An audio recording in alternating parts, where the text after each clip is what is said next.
안녕하세요. 사연에 빠지다의 DJ 민영입니다. 오늘도 두 가지 사연이 준비되어 있는데요. 끝까지 함께 해주실 거죠?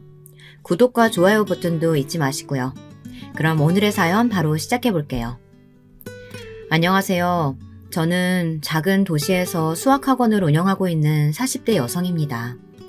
제가 나이를 이야기하면 어르신들은 왜 그 나이가 되어도 혼자냐는 말씀을 많이들 하시는데요.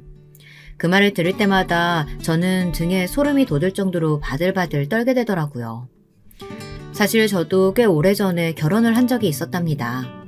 3년 정도 되는 결혼 생활이 제게 남긴 것이라고는 끔찍한 기억뿐인데요. 그 순간에서 벗어나기 위해 모든 것을 버리고 지금 살고 있는 곳으로 도망쳤답니다.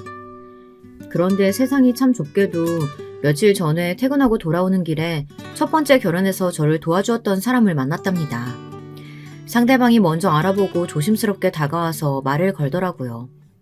얼마나 반갑던지 저는 길거리 한가운데에서 말없이 그분을 꽉 껴안았죠.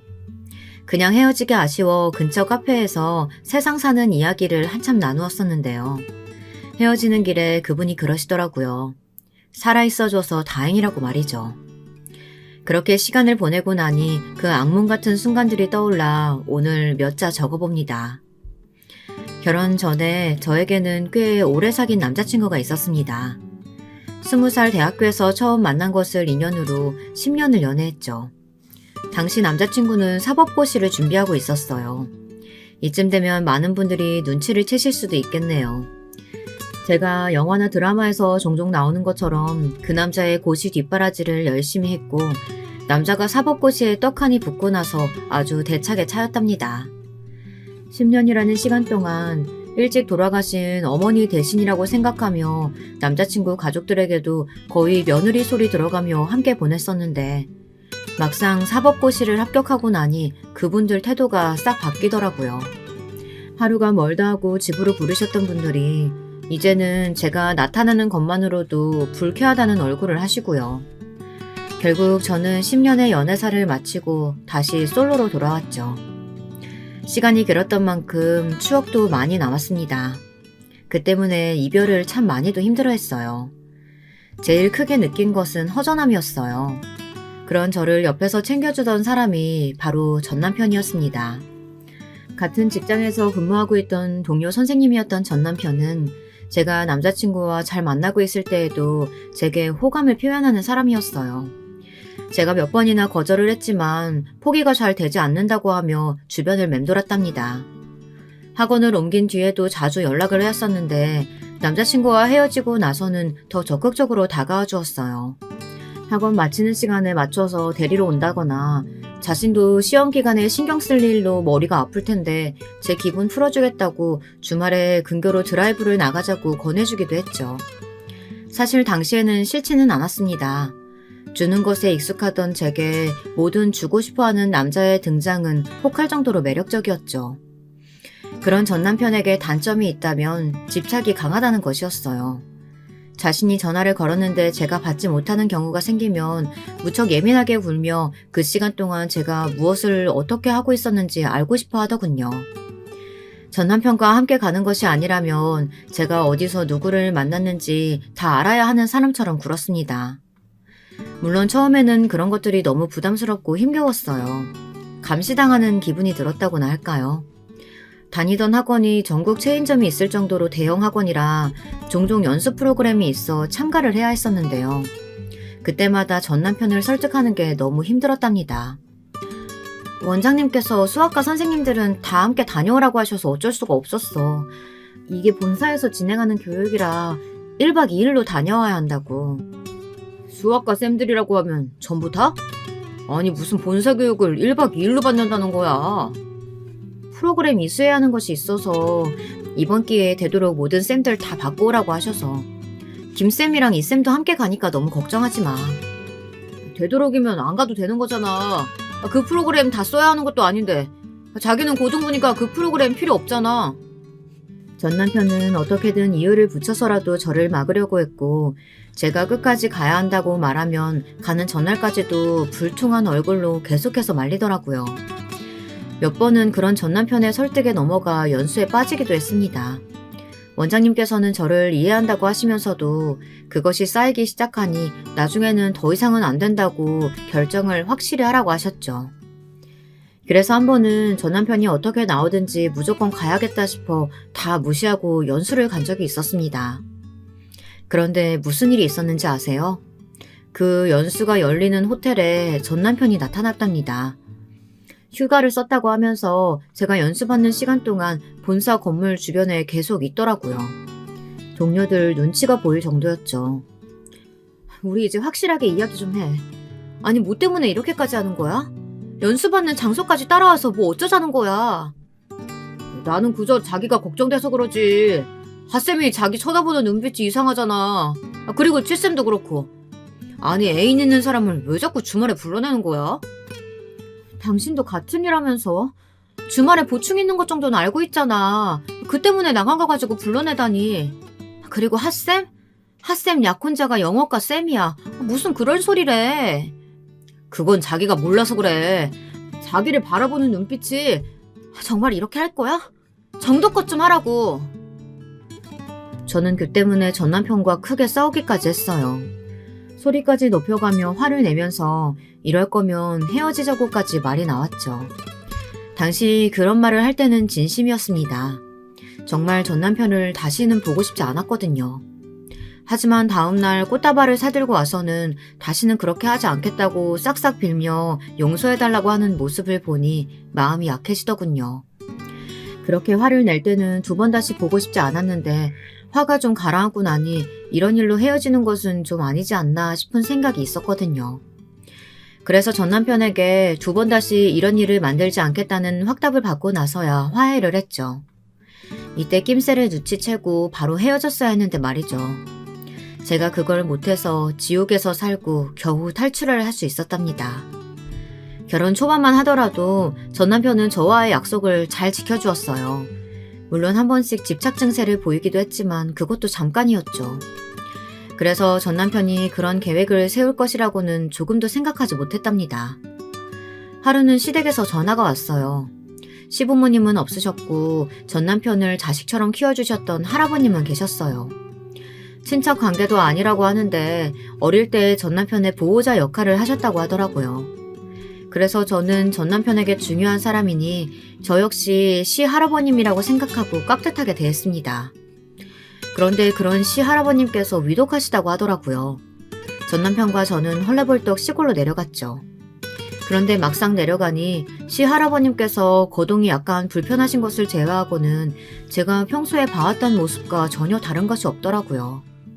하지만 전 남편은 나이가 있으시니 언제 달라질지 모른다고 하며 시할아버님 곁에 있어야 한다고 했죠. 저는 그런 전 남편의 마음을 충분히 이해했습니다. 그래서 공감했기에 전 남편과 함께 머물렀고요. 그런데 시할아버님을 모시는 날이 점점 길어질수록 저는 초조하기 시작했어요. 학원에다가는 일주일 휴가를 겨우 부탁해서 받았기는 하지만 더 이상은 무리였죠. 학원 일을 해보신 분들은 아시겠지만 휴가를 길게 얻는 것도 힘든 것이거든요. 학부모님들도 선생님이 길게 자리를 비우는 것을 이해하지 못하시기도 하고요. 그래서 4일째 되는 날 저는 전 남편에게 이만 올라가자고 말했어요.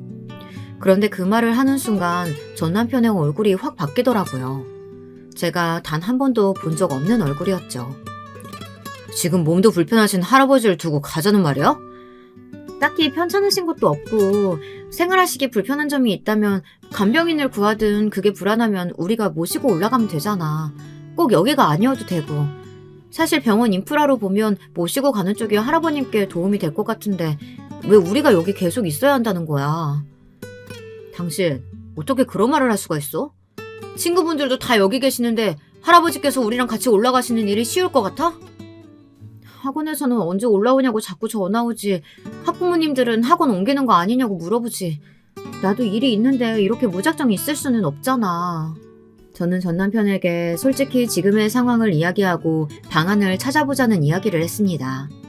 하지만 전 남편은 귀를 닫고 있었던 건지 제 말이 하나도 들리지 않는 것처럼 굴더군요. 시 할아버님을 버리고 가는 못된 손녀 며느리 프레임을 제게 씌우고는 어떻게 그럴 수 있느냐고 몰아가기 시작했어요. 저는 최대한 침착하게 대응하려고 했지만 막무가내로 나오는 전 남편에게는 전혀 통하질 않았죠. 그래서 결국 먼저 올라가겠다고 말했더니 전 남편이 벌떡 일어나 제 손에 들고 있던 핸드폰을 빼앗아서는 벽에 던져버리는 것이 아니겠어요? 그 순간 제가 얼마나 놀랐는지 직접 겪어보신 분들이 아니라면 상상도 못하실 거예요. 예전에 가부장적인 가정에서 밥상을 엎어버렸다는 이야기를 들은 적이 있기는 하지만 실제로 자기 기분에 물건을 던지는 사람을 직접 만난 적이 없어서 제게는 숨이 턱 막힐 정도로 충격이고 공포였습니다. 말이 나오질 않더군요. 전 남편은 핸드폰을 던진 것으로는 분이 풀리지 않았는지 바닥에 떨어진 핸드폰을 발로 밟으면서 마치 괴물 같은 소리를 내었습니다. 으르렁 같기도 하고 고함 같기도 했죠. 그 소리는 제게는 더 공포로 다가왔답니다. 한동안 저는 자리에서 한 발자국도 움직이지 못하고 멍하니 전 남편의 행패를 보고 있을 수밖에 없었습니다. 그렇게 날뛰던 전 남편은 헝클어진 머리를 정리하며 할아버지께서 괜찮아지실 때까지는 이곳에 있을 거라고 말하고는 나가버렸죠. 전 남편이 나가고 나서야 저는 더 이상 후들거리는 다리로 서 있지 못하고 그대로 바닥에 주저앉았습니다. 10분도 채 되지 않는 시간이었지만 제게는 10시간 정도 되는 것 같은 기분이었죠. 저는 떨리는 손으로 핸드폰을 들었지만 이미 형체를 알아볼 수 없을 정도로 망가진 핸드폰은 더 이상 기능을 하지 못했습니다. 제가 더 충격적이었던 것은 전 남편의 태도였어요. 저는 무서워 죽을 것 같은데 전 남편은 그런 자신의 행동을 기억도 못하는 사람처럼 제게 평소와 다름없이 행동했죠. 저는 전 남편이 제 몸에 손이 닿는 것만으로도 무서워 온몸이 바들바들 떨렸지만 전 남편은 그런 저의 모습은 안중에도 없어 보였답니다. 그렇게 일주일의 시간이 흘렀어요. 전 남편은 제가 밖으로 외출이라도 할 것 같으면 어디를 가느냐고 함께 가자고 따라다녔어요. 물론 새 핸드폰을 사러 나간다는 말을 해도 되겠지만 저는 그 말을 내뱉으면 안 될 것 같다는 생각이 강하게 들었어요. 그래서 전 남편의 눈치만 보고 있었죠. 그날은 시아 할아버님의 병원 검진 날이 있는 날이었어요. 평소라면 전 남편이 모시고 갈 텐데 그날따라 자신이 다녀올 곳이 있으니 저더러 모시고 다녀오라고 하더군요. 저는 시아 할아버님과 함께 병원에 갔다 근처 대리점으로 가서는 바로 새 핸드폰을 개통하였어요. 이전에 쓰던 번호와는 아예 다른 것으로 말이죠. 그리고는 학원 번호를 검색해서 연락을 했어요. 원장님께서는 걱정스러운 목소리로 아픈 곳은 괜찮냐고 묻더군요. 저는 이게 무슨 소리인가 당황스러워 제대로 대답을 하지 못했어요. 남편이 와서는 자기 건강이 너무 나빠져서 시골에 내려가 요양을 좀 해야 한다고 금방 왔다가 갔어. 자기 짐 다 챙겨서 말이야. 내가 지난주 자기 아프단 소리 듣고 얼마나 놀랬는지 알아? 아프면 말을 했었어야지. 나는 그것도 모르고 휴가 너무 길게 쓰는 거 아니냐고 괜히 눈치 줬잖아. 미안해. 남편이 제 짐을 챙겨갔다고요? 언제요? 어머, 자기 몰랐어? 10분 전인가? 자기 짐 싹 다 챙겨서 갔어. 저는 전 남편의 이런 무개념적인 행동에 화가 치밀어 올랐습니다. 분명 저를 존중해달라고 결혼 전부터 그렇게 이야기했는데 이렇게 나온다는 것은 용납되지 않았어요.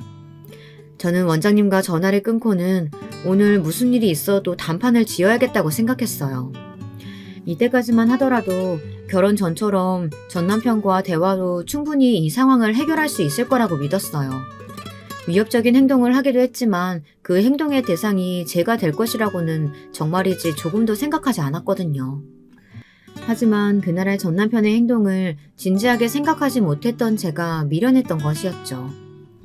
저녁이 되어서야 전 남편이 집으로 돌아왔어요. 저는 당연히 제가 쓰던 물건들을 가져갔다길래 들고 올 줄 알았는데 빈손이더군요. 저는 어디를 다녀오느냐고 물었지만 전 남편은 시 할아버님을 모실 만한 병원을 알아보고 왔다고 하더군요. 그게 다냐고 물었지만 몇 군데나 돌았지만 막상 마음에 드는 곳이 없어 고민이라는 엉뚱한 말만 하더군요. 저는 바로 벌떡 일어나 전 남편을 바라보며 학원 이야기를 꺼냈습니다. 내가 아파서 학원을 그만둔다니? 그런 이야기는 도대체 왜 하고 다니는 거야? 내가 아프다고? 어딜? 내가 어딜 아파서 학원을 그만두는데? 학원에 전화라도 걸었어? 핸드폰도 없는데 무슨 수로? 설마 개통을 한 건가? 여보, 그게 중요한 게 아니잖아. 어떻게 나한테 한마디 말도 없이 내가 다니는 학원을 가서 퇴사 통보를 할 수가 있어. 내가 당신한테 그렇게 해도 괜찮아? 어차피 더 이상 갈 수도 없는데 무책임하게 정리하는 것보다는 아파서 그렇다고 포장하는 쪽이 더 낫지 않겠어? 다 자기 생각해서 한 일이야. 이렇게 화낼 필요 없어. 전 남편은 떳떳하다는 얼굴로 다 저를 위해서 한 일이라고 하더군요. 저를 위해서 했다고는 하지만 제 의견은 한 번도 물어본 적이 없었잖아요. 그런데 무슨 저를 위해서라고 말도 안 되는 소리였죠. 저는 전 남편에게 실망했다는 말과 함께 이런 식으로는 살 수 없다고 하고는 당장이라도 올라가야겠다고 했어요. 그리고는 시할아버님은 근교의 요양병원으로 모시고 가자고 말이죠. 그렇게 말하곤 짐을 싸는데 정말이지 순간 눈앞이 번쩍하더라고요. 그리고는 중심을 제대로 잡지도 못하고 바로 엉덩방아를 찧었죠. 바로 전 남편 때문이었어요. 전 남편이 제 머리채를 잡고는 바닥으로 내팽개치더라고요. 악력이 얼마나 엄청난지 머리 가죽이 다 벗겨지는 그런 기분이 들 정도였죠. 저는 너무 아파서 제 머리채를 잡고 있는 전 남편의 손을 붙들고는 소리를 질렀어요. 하지만 그것도 잠깐. 저는 숨이 막힐 것 같은 충격으로 소리를 내는 것도 잊어버릴 수밖에 없었습니다. 전 남편이 제 복부를 사정없이 발로 차버렸거든요. 뭐? 실망을 해? 여길 떠나? 누구 맘대로? 누구 허락도 없이 나간다는 소리야? 당신 이게 지금부터 내 허락 없이 한 발자국도 못 움직일 줄 알아. 죽고 싶지 않으면 내 말 잘 듣는 게 좋을 거야. 알겠어? 저는 공포감에 더 이상 말을 할 수도 없었어요. 제가 조용해지자 전 남편은 만족스럽다는 듯이 쥐고 있던 제 머리채를 놓더니 제 머리를 정돈해주곤 밖으로 나갔어요. 그리고 문이 잠기는 소리가 울렸죠. 언제부터였는지 안방 문이 밖에서 잠그도록 되어 있었던 것이었어요. 매일같이 집에서 왔다 갔다 움직였는데 문이 바뀌었다는 것도 모르고 있었더라고요. 저는 너무 놀라서 문을 내리치며 이게 무슨 짓이냐고 물었어요. 전 남편은 얌전히 반성이나 하라고 하고는 점점 멀어졌죠. 저는 혹시나 낮에 개통한 핸드폰이 생각나서 가방을 찾았지만 없더군요. 거실 식탁 의자에 가방을 걸어둔 것이 기억이 났습니다. 정말 절망적이란 생각이 들었어요. 망연자실한 상태로 주저앉아 있는데 배가 너무 아프더라고요. 맞은 곳에 멍이 들었는지 욱신하더군요. 저는 몸을 최대한 웅크리고는 문 앞에 주저앉았습니다. 그리고 눈을 감고 뜨면 이 모든 것이 꿈일 거라고 생각했죠. 그러나 그것은 어디까지나 저의 착각이었습니다. 다음날 아침이 되어도 제 상황은 변함이 없었죠. 문이 열리고 전 남편이 들어오더니 제 발 밑에 무언가를 떨어뜨렸습니다. 전날 새로 구입한 핸드폰이 박살난 상태였어요. 전 남편은 핸드폰을 새로 해왔다고 하더니 구형폰을 내밀었습니다. 착신만 가능하도록 되어 있으며 그 외 기능은 아무것도 할 수 없을 것이라고 했죠. 위치 추적도 가능하니 쓸데없는 생각은 하지 않는 것이 좋다고 협박도 하더군요. 저는 전 남편이 쥐어준 핸드폰을 문 밖에 던지고는 지금 무슨 생각으로 이렇게 하는 거냐고 전 남편에게 따졌습니다. 당신 지금 미친 거야. 제정신 아니라고. 진짜 왜 이러는데? 내가 뭘 잘못한 건데? 나를 버리려고 했던 건 당신이 먼저잖아. 나하고 헤어지고 싶어 한 것도 당신이잖아. 왜 내 마음 몰라주는 거야? 나는 다 당신을 위해서 당신만 생각하고 사는데 당신은 왜 아닌데? 날 위한다고? 날 위한다는 사람이 이렇게 가둬두고 핸드폰도 다 부셔버리고 이게 무슨 날 위해서라는 거야? 나 당신이 헤어진 남자친구 다시 만난다는 거 알고 있어. 왜? 그 새끼가 당신한테 돌아오라고 그래? 다시 같이 살자고 해? 저는 전 남편의 입에서 나온 뜬금없는 이야기에 어안이 벙벙했습니다. 남자친구라니 도대체 무슨 이야기를 하는지 조금도 이해가 되지 않았죠. 저는 무슨 말도 안 되는 소리냐고 했지만 전 남편은 자신이 다 봤으니 숨길 생각은 하지 말라고 하더군요. 그러면서 제가 남자친구를 만났던 순간에 대해 이야기를 하는데 그 말을 듣고 있자니 그제야 몇 달 전 우연히 만났던 것이 생각이 났습니다. 10년 사귀고 헤어졌던 남자친구를 다시 만난 것은 정말 말 그대로 우연이었습니다. 학원 옆 건물에 있는 로펌에 취직을 했던 모양이더라고요. 저희 학원은 회식을 항상 점심으로 했는데 그날도 회식을 하러 나가는 길이었어요. 근처 삼계탕 맛있게 하는 집으로 몰려가 식사를 하는데 남자친구도 식사를 하러 온 모양인지 딱 거기서 마주쳤죠. 참 어색하더군요. 서로 안부를 묻는 것을 제외하고는 할 말이 없더라고요. 그거야 당연한 것 아니겠습니까? 제 입장에서는 10년 뒷바라지 했더니 버리고 간 남자고 그 사람에게는 자신의 흑역사나 다름없는 사람인 저인데 그래서 그냥 잘 지내라는 인사 정도만 하고는 헤어졌죠. 전 남편은 그때의 일을 이야기하는 것 같았습니다. 회식 갔다가 우연히 만났고 인사하고 헤어진 게 단데 그게 무슨 소리야. 거짓말하지 마. 그렇게 화사하게 웃으면서 이야기해놓고는 나더러 믿으라고? 내가 그 말을 믿을 것 같아? 내가 그 사람이랑 어색함 말고 남은 게 뭐가 있겠어. 내가 그 사람하고 어떻게 헤어졌는지 당신이 더 잘 알잖아. 고작 그런 일로 이렇게 하는 거야? 당신이야말로 날 못 믿는 거잖아. 할아버지 일도 그래. 몸 불편하신 어른을 두고 그냥 가겠다고 어떻게 할 수가 있어? 솔직히 말해봐. 학원에 다른 사람 있는 거지? 아픈 가족 외면에서도 꼭 보고 싶은 사람이 있는 거잖아. 누구야? 어떤 새끼냐고? 당신은 미쳤어. 그놈의 의심병, 집착. 당신은 미친 거야. 저는 전 남편의 그 말도 안 되는 이야기를 더 이상은 듣고 있을 수 없었어요. 이런 남자랑 무슨 이야기를 더 해야 하나 싶더군요. 그래서 결국 이혼을 하겠다고 말했습니다. 더 이상의 결혼 생활은 무리라고 생각했거든요. 그런데 이혼이란 말에 전 남편의 반응이 확 달라지더라고요. 저와 다툴 때까지만 하더라도 신경질적인 느낌이었다면 이혼이란 단어에는 분위기가 싸하게 바뀌더니 눈에 살기마저 도는 그런 것 같았어요. 눈빛으로 사람을 죽일 수도 있겠구나 싶을 정도로 말이죠. 저는 순간 며칠 전 제게 손을 올리던 전 남편의 모습이 겹쳐 보이며 당장 도망쳐야겠다 싶더군요. 재빨리 현관으로 달려갔습니다. 신발도 신지 않고 밖으로 달려나갔죠. 발바닥이 따끔하고 아팠지만 저는 무조건 도망쳐야 한다고만 생각했어요. 하지만 얼마 가지도 못하고 저는 전 남편의 손에 붙잡혔어요. 저는 살려달라고 소리를 질렀지만 이미 빈집이 많은 시골에서는 그것마저도 허탕이었죠. 집으로 끌려 들어온 저는 머리부터 발끝까지 사정없이 해대는 전 남편의 발길질에 고스란히 당할 수밖에 없었습니다. 전 남편은 자신을 버리려 한 것이 분명하다며 도대체 어떤 놈과 바람이 난 것이냐고 물었지만 저는 대답할 수가 없었어요. 얼마나 그렇게 맞았을까. 전 남편은 누군지 꼭 알아내고야 말겠다고 하며 저를 다시 방에 가두더군요. 온몸이 안 아픈 곳이 없었습니다. 하지만 몸이 아픈 것보다도 여기서 도망치지 못하면 어떻게 하나 이대로 죽는 걸까 그런 생각이 머릿속에 더 가득했어요. 다시 눈을 떴을 때 저는 처음에 갇혀있던 곳과 전혀 다른 곳에 누워 있었습니다. 아무래도 전 남편이 옮긴 모양이었죠. 온몸에 들어있던 멍에는 연고를 발라둔 것 같더라고요. 저는 주변을 두리번거렸습니다. 방에는 아무것도 없더라고요. 그저 침대 하나만 덩그러니 있었죠. 그 흔한 창문도 없었고요. 저는 비틀거리며 일어나 방문 손잡이를 돌려봤지만 역시나 열리지 않았습니다. 화장실도 마찬가지였어요. 거울이 없더군요. 저는 기가 차서 헛웃음만 나왔습니다.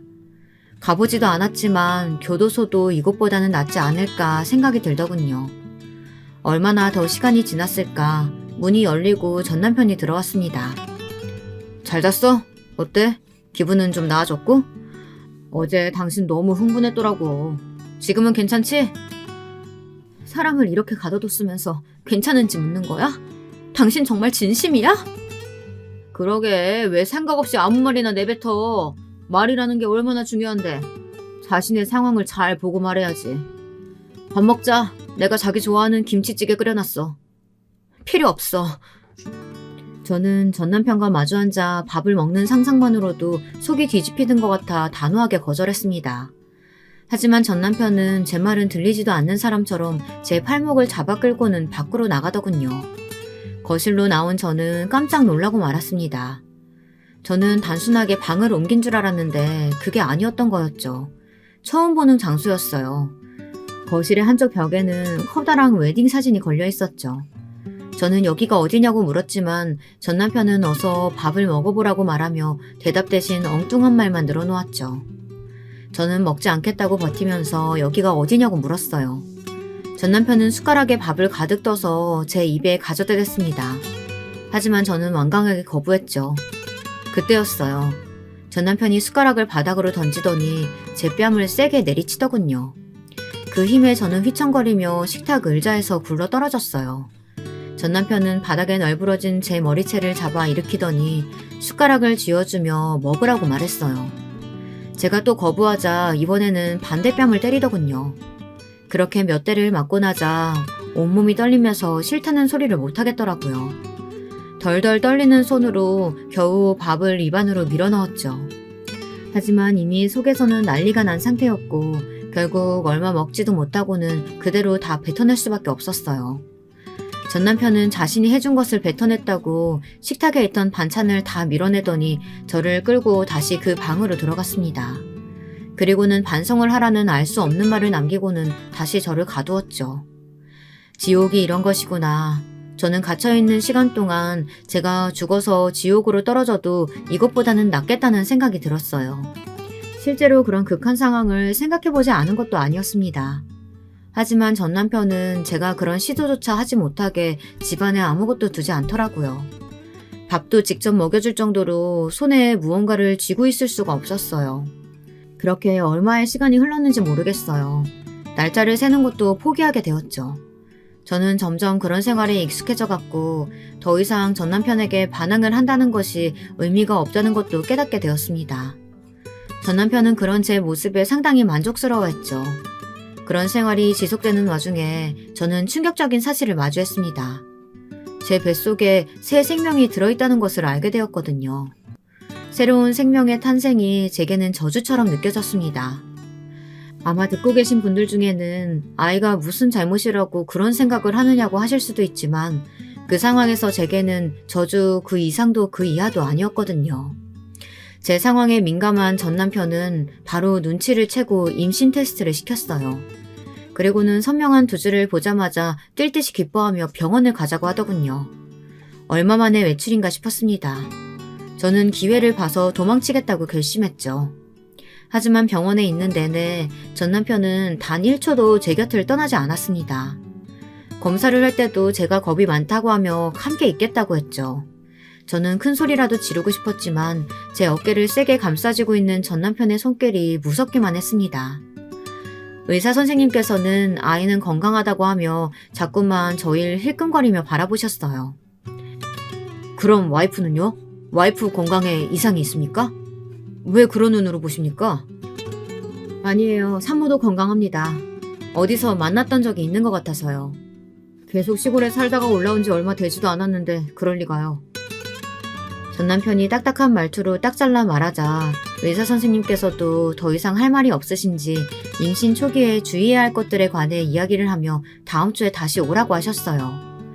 전 남편은 무슨 병원을 또 오라고 하느냐고 했지만 의사 선생님께서는 초반에는 자주 확인하는 것이 중요하다고 말했죠. 전 남편은 임신 사실 때문인지 조심스럽게 저를 대하더군요. 거칠게 잡아 끌거나 밀치는 행동이 확 사라졌죠. 방에 가둬두는 일도 없어졌습니다.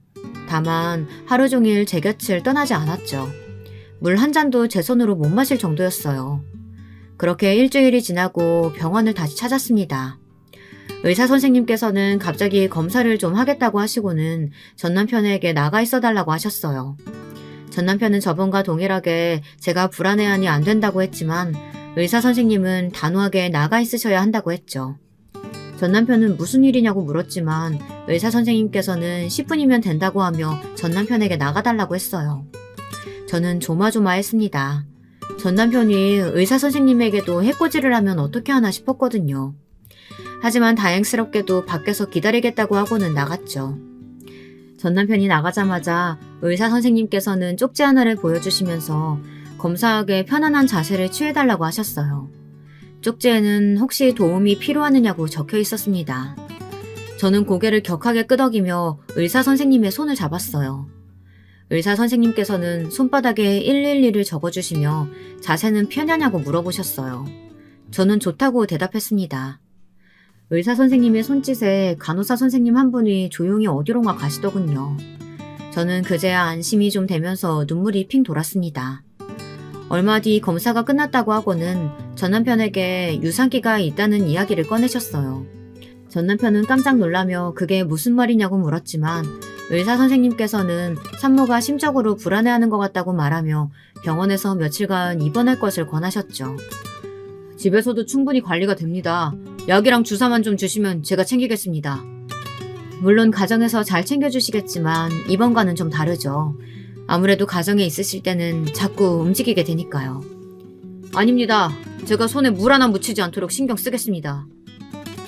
전 남편은 입원은 하지 않겠다며 억지를 부렸고 의사 선생님께서는 끝까지 입원을 하는 것이 좋겠다고 말씀하셨어요. 전 남편의 기세가 점점 사납게 변하는 것이 피부로 느껴졌습니다. 하지만 의사 선생님께서는 침착하게 전 남편을 설득하려고 하시더군요. 그때였어요. 진료실 문이 열리면서 경찰 2분이 들어오셨어요. 그리고는 전 남편이 반응하기도 전에 저와 전 남편 사이에 서더니 신고를 받았다고 말씀하셨죠. 전 남편은 이게 무슨 상황이냐고 소리를 질렀고 경찰은 전 남편에게 함께 가주셔야겠다고 말했어요. 이게 무슨 짓입니까? 제가 뭘 했다고 경찰과 함께 갑니까? 가서 이야기하시면 됩니다. 이야기는 무슨... 이것 봐! 당신들 진짜 경찰 맞아? 전 남편이 소리를 지르며 경찰의 손을 피했지만 경찰들은 차분하게 남편에게 무언가를 고지하고는 전 남편을 끌고 밖으로 나갔습니다. 의사 선생님께서는 휘청거리는 저를 붙들어 주시더니 간호사를 불러 저를 병실로 옮기라고 하셨어요. 그 장면까지가 제 기억의 마지막이었습니다. 정신을 차리고 나니 의사 선생님께서는 전 남편이 경찰에 끌려갔고 혹시 제가 연락을 취할 가족은 없는지 물어보셨어요. 저는 외삼촌이 계시기는 하지만 연락처가 없다고 솔직히 말씀드렸죠. 저는 대신 가장 친한 친구에게 전화를 하고 싶다고 했어요. 1시간 정도 후에 친구를 만날 수 있었습니다. 가장 친한 친구인 미영이는 유치원 다닐 때부터 친구였죠. 너 이게 무슨 꼴이야? 살은 왜 이렇게 많이 빠진 건데? 그동안 연락도 안 되더니 병원이란 말에 얼마나 놀랐는지 알아? 저를 본 미영이는 눈물이 가득한 얼굴로 저를 꼭 안아주었어요. 얼마 만에 느껴보는 온기인지 저도 미영이를 마주 안으며 너무 보고 싶었다고 말했죠. 미영이는 그간 무슨 일이 있었던 거냐고 물었고 저는 하나도 빼놓지 않고 다 이야기했어요. 제가 당했던 상황에 미영이는 기함을 토하며 무조건 고소해야 한다고 말했죠. 그리고는 좋은 의사 선생님을 만나 다행이란 소리와 함께 변호사부터 구해서 이혼 소송도 진행해야겠다고 말해주었어요. 이때만 하더라도 저는 전 남편에게서 해방이 되었다고 생각했어요. 증거도 증인도 명백하니 전 남편이 당연히 처벌을 받을 것이라고 말이죠. 하지만 상황은 이상하게 흘러가고 있었어요. 전 남편은 저를 정신이 이상한 사람으로 몰아가더군요. 저를 집에 가둔 것도 제가 혹시나 위험한 일을 저지를까 걱정이 되었기 때문이라고 말이죠. 정말이지 전 남편의 거짓말에 치가 떨리더군요. 저는 병원에서 찍은 사진들을 증거로 전 남편에게 맞았다고 진술했지만 오히려 전 남편은 그런 것들이 제가 스스로 만들어낸 상처라고 주장했어요. 그리고는 증거라고 제가 던져버린 구형 핸드폰과 제가 처음 신발도 없이 도망치다가 만든 상처 등을 찍은 사진을 제출하더라고요. 저런 사진을 남겼을 것이라고는 조금도 생각하지 못했어요. 그뿐만이 아니었습니다. 저는 받은 적도 없는 정신병원 검사 기록을 제출하고는 제가 심각한 우울증을 겪고 있었다고 하더군요. 학원을 그만둔 것도 그 때문이라고 하는데 정말이지 미치고 환장할 노릇이었어요. 하지만 제가 더 놀라고 충격을 받은 것은 전 남편이 증인이라고 내세운 사람들이었어요. 한 번도 만난 적 없는 의사는 물론이고 동네 주민들이라는 사람들이 나오는데 어이가 없었죠. 그 중에서도 제일 충격적인 것은 시 할아버님의 등장이었어요. 시 할아버님은 제가 결혼 초기부터 우울증을 겪고 있었다는 말과 함께 시골에 있는 자신의 집에 내려와 있는 동안 집안의 물건을 던져서 자신이 다친 적도 있었다고 했죠. 그러면서 난장판이 된 집안의 사진과 자신이 다쳤던 기록 같은 것을 보여주었어요. 그리고는 자신을 감시하기 위해 병원을 따라다니기도 했었다고 하며 눈물을 보이는데 진짜 가증스러울 정도였습니다. 저는 이런 황당한 상황을 겪으면서도 이 모든 거짓말이 다 들통이 날 것이라고 생각했습니다. 그러나 현실은 그렇지 못했죠. 전 남편의 그 끔찍한 모든 행동들은 무혐의 처분이 나더군요. 당당하게 걸어나가는 전 남편을 보면서 저는 하늘이 무너지는 기분을 느꼈습니다. 전 남편은 제게 다가와서는 이제 그만하고 집으로 가자고 하는데 온몸에 소름이 돋았습니다. 저는 그런 전 남편을 뿌리치고 절대 돌아가지 않는다고 말했지만 전 남편은 전혀 신경 쓰지 않는 눈치였어요. 미영이는 제가 불안한 모습을 보이자 저를 막아서면서 이혼 소송을 언급하며 제게서 떨어지라고 말했죠. 전 남편은 이혼이 가능할 것 같으냐고 하더군요. 그쪽 말대로라면 제 친구가 정신에 이상이 있다는 건데 이혼을 안 해주는 이유가 뭔데요? 제가 많이 사랑하거든요. 그리고 뱃속에 제 아이도 있는데 어떻게 혼자 두겠어요? 닥쳐. 당신이 무슨 짓을 저질렀는지 몰라도 세상 사람들이 다 당신 편일 것 같아? 그런 거짓말 언제까지 할 수 있을 것 같은데? 보세요. 저렇게 지금도 불안정한데 어떻게 혼자 두겠습니까? 제가 충분히 챙겨줄 수 있으니까 제 친구한테서 떨어져요. 이혼 소송 결과 나올 때까지는 내 친구 주변에 얼씬도 하지 말라고요. 전 남편은 어깨를 으쓱하더니 그것도 얼마 남지 않았다고 하고는 나중에 보자고 말하며 가버렸어요. 저는 그런 전 남편의 뒷모습을 보면서 저 사람한테서 벗어날 방법이 정말 없는 것인가 싶었죠. 미영이는 비틀거리는 저를 데리고 자신의 집으로 갔습니다. 전 남편은 그곳을 어떻게 알았는지 미영이 집 주변을 어슬렁거리고 있었어요. 그 모습에 더 피가 마르는 것 같았습니다. 그런 제 모습에 미영이는 망설이더니 조심스럽게 이야기를 꺼냈어요. 이러지 말고 도움을 요청해보는 건 어때? 도움? 어디다가? 전 남편이 무혐의를 받았는데 어디다가? 널 도와주실 수 있는 한 분 있잖아. 너희 아버지. 저는 미영이의 말에 입을 꾹 다물었어요. 사실 제게는 20년 전에 헤어진 아버지가 계셨어요. 막장 드라마에나 나올 법한 이야기지만 집안 대대로 법조계에 몸담고 있던 아버지와 고등학교를 겨우 졸업한 어머니가 만나 뜨겁게 사랑을 하셨죠. 당연히 친가 쪽에서는 있을 수 없는 일이라고 반대를 하셨고 두 분은 그런 가족을 설득하지 못하고 그냥 도둑결혼을 진행하셨다고 합니다. 제가 태어나고 나서야 친가에서는 어머니를 받아주시기는 하셨지만 매섭기만 한 시집살이에 결국 두 분은 이혼을 하기로 결정을 내리셨죠.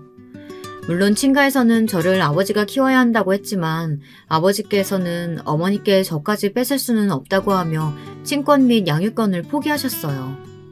당시 어린 마음에 저는 아버지가 저와 어머니를 버렸다고만 생각했고 나중에 그것이 아니라는 것을 알았을 나이가 되었을 때는 다시 아버지를 찾아간다는 것이 염치 없게 느껴졌답니다. 그래서 20년이 지나도록 아버지와는 아무런 연락도 없이 살았죠. 미영이는 그런 아버지를 찾아가 보라고 권했습니다. 솔직히 내키지 않았습니다. 이제 와서 딸이라고 나타나면 아버지 입장은 어떻게 되고 새로 생겼을 가족들은 또 어떤 마음으로 저를 보겠는가 싶었거든요. 하지만 전 남편이 저뿐만 아니라 미영이 주변을 어슬렁거리는 것이 불안하기만 했던 저는 결국 아버지를 만나기로 결심했습니다. 미영이가 알아봐준 전화번호로 처음 전화를 걸었을 때가 아직도 생생합니다. 무슨 말을 처음 해야 할지 몰라 망설이던 저는 기어들어가는 목소리로 겨우 제 이름을 말한 것이 전부였거든요. 아버지는 제 이름을 듣자마자 깜짝 놀라시며 먼저 만나달란 말씀을 꺼내셨습니다. 그렇게 저는 20년 만에 아버지를 만났습니다. 어색할 것이라고 생각했던 것과는 다르게 아버지는 저를 보자마자 떨리는 목소리로 한 번만 안아볼 수 있겠냐고 물으시고는 제가 괜찮다고 하자 저를 세게 안아주셨어요. 그리고는 너무나도 보고 싶었다고 말씀하셨죠. 제가 자라는 동안 몇 번이고 저를 보러 오셨지만 차마 앞에 나설 수가 없었다고 미안하다고 말씀하시는데 기분이 오묘했습니다. 오랜만에 만난 회포도 풀기 전에 저는 아버지께 도와달라는 이야기를 꺼냈어요. 그동안 제가 겪어온 모든 일을 말씀드렸죠. 아버지는 제 이야기가 끝날 때까지 한마디도 하지 않으셨어요. 가만히 고개만 숙이고 계셨죠. 길고 긴 제 이야기가 끝나고 나자 아버지께서는 신음소리를 내시며 길게 한숨을 내쉬었죠. 저는 혹시나 아버지도 다른 사람들처럼 전 남편이 내민 증거만 보고 저를 이상한 사람으로 생각하시는 것은 아닐까 불안한 마음이 들었습니다.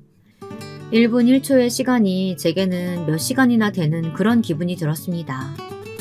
얼마를 그렇게 앉아 계셨을까? 갑자기 자리에서 벌떡 일어나신 아버지께서는 제 곁으로 다가오셔서는 제 손을 세게 잡으셨어요. 얼마나 힘들고 무서웠을까. 고통스럽고 도망치고 싶었을 텐데 마음고생 많았겠구나. 저는 아버지의 따뜻한 말에 결국 눈물을 보이며 도와달라고 말했습니다. 아버지께서는 절대 전 남편을 용서할 수 없다고 하시고는 앞으로는 자신과 함께 지내자고 말씀해 주셨어요. 저는 전 남편이 아직도 주변을 맴돌고 있다고 말씀드렸지만 아버지께서는 아무런 상관이 없다고 하셨죠. 그리고는 제가 보는 앞에서 어디론가 전화를 걸더니 전 남편에 대해 알아오라고 말을 하셨어요. 내가 다 해결하마. 그러니 너는 아무런 걱정하지 말고 집에 가 있어. 내가 다 해결하마. 제가 가 있어도 괜찮을까요? 집에서 불편해하시면. 불편? 누가 말이냐? 할머니 할아버지도 널 많이 보고 싶어 하시는데 불편할 게 뭐가 있어? 그래도 다른 자식들이 저를 불편해하실 텐데요. 이미 너에 대해서 다들 알고 있어. 걱정하지 마렴. 저는 아버지의 다정한 말씀에 눈물이 핑 돌았습니다. 20년 만에 들어가는 친가는 여전히 웅장하고 거대했어요. 이미 저에 대해 다 말씀을 해두신 것인지 할머니와 할아버지는 저를 보자마자 껴안고는 눈물을 보이셨어요. 새어머니로 보이는 분이 잘 왔다고 한 말씀 하시고는 연신 제 손을 쓰다듬어 주시면서 아픈 곳은 없는지 몸은 건강한지 물어보셨죠. 제게는 이복 형제가 셋이 있었는데 셋 다 남동생이었어요. 모두들 저를 걱정하며 환영해주는데 몸에 기운이 쫙 빠지더라고요. 가족들은 제게 아무런 걱정하지 말고 모든 것을 맡겨두기만 하면 된다고 하셨어요. 그리고는 되도록 혼자서는 나가지 말라고 주의를 주셨죠. 한 달 정도 저는 정말이지 꿈같은 순간들을 보냈어요. 새어머니도 남동생들도 정말 좋은 사람이더군요. 아버지의 자식이라는 이유가 고작인 저에게 이렇게 잘해주셔도 되느냐고 물었을 정도였죠. 아버지께서 워낙 제 이야기를 많이 하셔서 전혀 어색하지 않다고 하시는데 이런 순간이 제게도 오는구나 싶었습니다. 하지만 인생이 그렇듯 좋은 일만 있는 것은 아니었어요. 새어머니와 함께 외출을 하고 돌아오는 길이었어요. 기사님을 기다리며 이런저런 이야기를 하는데 갑자기 누군가 세게 제 팔목을 잡았어요. 새어머니께서 놀라시며 무슨 짓이냐고 소리를 질렀어요. 하지만 저는 한마디도 할 수가 없었습니다. 팔목이 잡히는 순간 누군지 바로 알 수 있었거든요. 잔뜩 헝클어진 머리와 언제 마지막으로 면도를 했는지 알 수 없을 정도의 몰골로 전 남편이 저를 노려보고 있었죠. 새어머니께서는 당장 그 손 놓으라고 소리를 지르셨지만 전 남편은 제 팔목을 쥐고 있던 손에 힘을 더 할 뿐이었어요. 감히 날 이렇게 몰아붙여? 내가 뭘 잘못했는데? 말해봐. 내가 당신한테 못해준 게 뭐가 있는데? 이거 놓고 이야기해. 이거 놓으라고! 당장 내 딸한테서 손 떼! 이 짐승 같은 새끼야! 아주 대단하신 집안이던데 내가 널 놔줄 것 같아? 꿈도 꾸지 마. 넌 죽을 때까지 내 거니까. 전 남편은 어떻게든 제 앞을 막아서는 새어머니를 밀치고는 저를 끌고 가려고 했어요. 하지만 곧 나타난 기사님과 주변 매장에 있던 분들이 나와 저와 새어머니를 보호했고 곧 경찰이 나타났죠. 경찰 소리에 전 남편은 빠른 속도로 사라졌지만 곧 뒤를 쫓은 경찰에 붙잡혔답니다. 전 남편은 끌려가는 마지막까지 자신은 다시 오겠다며 기다리고 있으라고 소리를 질렀어요. 그 말이 얼마나 무섭던지 저는 서 있을 수가 없을 정도였죠. 그런데 그런 저를 부축하시던 새어머니께서 구급차를 부르라고 소리를 지르시더라고요. 아랫배가 아픈 것이 이상하다 생각에 아래를 보려는데 새어머니께서 제 고개를 잡고서는 자신을 보게 하시더니 아무 일도 없을 것이라고 말하며 괜찮다고 하시는 거예요. 저는 본능적으로 뱃속의 아이에게 문제가 생겼다는 것을 알 수 있었죠. 병원으로 급히 호송된 저는 결국 그날 아이를 잃었습니다. 저를 잔인하다, 매정하다 욕하시겠지만 사실 아이를 잃은 것도 슬프지 않았어요. 미안한 말이지만 오히려 전 남편과의 고리가 완전히 끊어진 것 같아 안도감마저 들었죠. 새어머니께서는 울지 않는 저를 보시며 연신 괜찮다는 말씀만 하셨어요. 그런데 그 소리가 자장가처럼 들리더라고요. 그래서 스르륵 눈을 감고 새어머니의 목소리를 들었죠. 그렇게 잠들고 다시 일어났을 때 놀란 얼굴의 아버지가 보였어요. 아버지는 전 남편이 감시망을 빠져나갔을 것이라고는 생각지 못했다며 미안해 하셨죠. 저는 무슨 일이 벌어지고 있는지 알아야겠더라고요. 그래서 아버지에게 모든 것을 이야기해달라고 말씀드렸습니다. 아버지의 이야기는 간단했어요. 전 남편이 제게 저지른 행동에 대해서 무혐의가 나왔기에 다시 그 일을 언급할 수가 없어 전 남편에 대해 조사를 좀 했다고 하셨어요. 저를 집에 가둬두고 본인도 집 밖으로 나간 일이 손에 꼽을 정도였다는 제 말에 전 남편이 다른 루트로 돈을 벌고 있을 것이라고 생각하셨던 아버지는 전 남편의 금전관계를 하나도 빠짐없이 조사를 하셨다고 했죠. 그러다가 비정기적으로 큰돈이 오가는 것을 확인하셨고 그 돈의 출처를 찾기 위해 알아보았지만 쉽게 꼬리가 잡히지 않았다고 하셨어요. 범죄 경력은 없지만 보통 얘기가 아니구나 싶었던 찰나 전 남편이 자주 드나들던 블로그를 조사하다가 놀라운 것을 발견했다고 하셨죠. 전 남편이 블로그를 통해서 불법 도박을 하고 있었다는 거예요. 그것뿐만이 아니라 일본에서 유행하는 것으로 집이 없는 청소년들을 알선해서 돈까지 챙기고 있었던 거죠. 저를 찾아온 날 범죄 사실이 발각된 것을 알게 된 전 남편이 도망을 다니던 중이었다고 해요. 저를 찾아온 것도 자신의 범죄 사실이 들통난 이유가 저 때문이라는 것을 알게 되었기 때문이라고 하셨죠. 아버지께서는 긴장으로 떨고 있는 제 손을 잡아주시면서 검찰과 경찰이 해결할 문제만 남았으니 너무 걱정하지 말라고 하셨습니다. 저는 만약 처벌을 받는다고 해도 그 기간이 끝나고 다시 저를 찾아오면 어떻게 하느냐고 물었어요. 그러자 새어머니께서는 그럴 일은 없을 거라고 단호하게 말씀하시더라고요. 죗값을 다 치르고 나오고 해도 저를 볼 리는 없을 테니 마음을 놓아도 된다고 하셨죠. 새어머니의 그 말씀이 묘하게 제게는 안정감을 주더군요. 전 남편이 나타나타 잡혀간 지 일주일 정도가 지났나 아버지께서 이혼 서류를 가져오셨어요. 모든 것이 다 해결됐으니 앞으로는 전 남편과 마주할 일도 마주할 필요도 없을 거라고 말이죠. 깨끗하게 정리된 호적을 보고 있자니 눈물이 저절로 나더군요. 3년도 채 되지 않은 시간 동안 남편에게 당해온 모든 순간들이 떠오르면서 살아남은 저 자신을 칭찬해주고 싶었죠. 전 남편에 대한 처벌 수위는 제 예상을 넘는 것이었어요. 상대방이 항소를 하기는 했지만 제가 걱정했던 솜방망이 처벌은 아니었죠. 저는 모든 것이 정리되고 나서 저를 아는 사람이 없는 작은 소도시로 이사를 갔어요. 부모님은 함께 있자고 하셨지만 다시 시작하고 싶었던 저는 정중하게 거절했죠. 아직도 저는 밤길이 무섭고 남자가 가까이 다가오면 경계부터 하게 되지만 그래도 그때와 비교하면 정말 잘 살고 있는 것 아닐까 싶어요. 매일같이 제가 괜찮은지 물어보는 새어머니와 아버지도 계시고 결혼해서는 조카들 사진을 보내주는 동생들도 있는걸요. 시간이 약이라고 하니 그때의 상처도 언젠가는 지워지겠죠. 저는 그저 매일을 충실하게 보내며 그날이 오기만을 기다리고 있답니다. 끝까지 들어주셔서 감사합니다. 여러분, 두 번째 사연 시작하기 전에 좋아요와 구독 꼭 눌러주실 거죠? 그럼 두 번째 사연 바로 시작합니다. 안녕하세요. 사연에 빠지다 채널을 늘 즐겨보고 있습니다. 보기만 하다가 제가 드디어 직접 사연을 써보기까지 하네요. 어쩌면 별것 아닌 사연이 될 수도 있어요. 사실은 제가 살아오면서 보고 듣고 느낀 것을 잔잔하게 꺼내어보고 싶은데 저를 잘 모르는 사람들한테 이야기를 하고 싶거든요. 바로 이 바람을 가지고서 사연을 작성하게 되었습니다. 저의 인생에 존재하셨다가 떠나신 저의 할머니가 생각났기 때문이죠. 저는 지금 대도시에 살고 있지만 제가 한때 신세를 지기도 했던 할머니의 댁은 어느 산골 마을의 자리에 있었습니다. 당시에 이웃집들의 가구 수가 30가구나 되었을까요? 아침 저녁으로 쳐다보게 되는 높디 높은 산은 사방으로 밋밋하게 그 산줄기를 문어발처럼 수없이 뻗어놔서 그 산등성이마다 골짜기마다 크고 작은 마을들이 마치 숨바꼭질하듯이 숨어 있었습니다.